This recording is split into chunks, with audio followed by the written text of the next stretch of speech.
Hey guys, so today I'm going to show you a quick tip on this 93 Jimmy, the starter. On the older ones, there's not as much clearance as the newer ones, so I'm going to show you how to get past that tight clearance. Okay guys, now there's already videos out there going over how to remove and install the starter. I'll go over it very briefly, but you can watch the other one for better in-depth kind of stuff.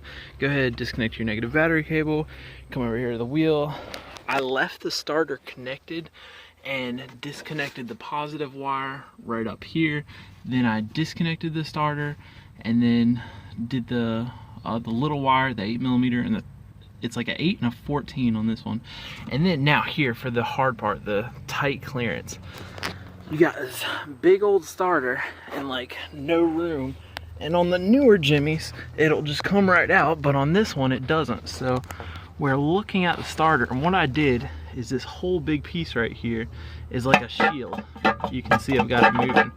So 15s all the way around, 15, 15, 15, 15, and 15 and 15. And you may have to spin this guy. Let's see. Oh, I'm grabbing the wrong thing. Spin this guy to get to that bolt. That's a hard one. So I just loosened that one and took the rest of them out. And then this guy moves, and then your starter will, in theory, come right out here. So that's what it looks like. But that is how you get the clearance to get the starter out on this Jimmy. It's a 4-wheel drive and a 4.3.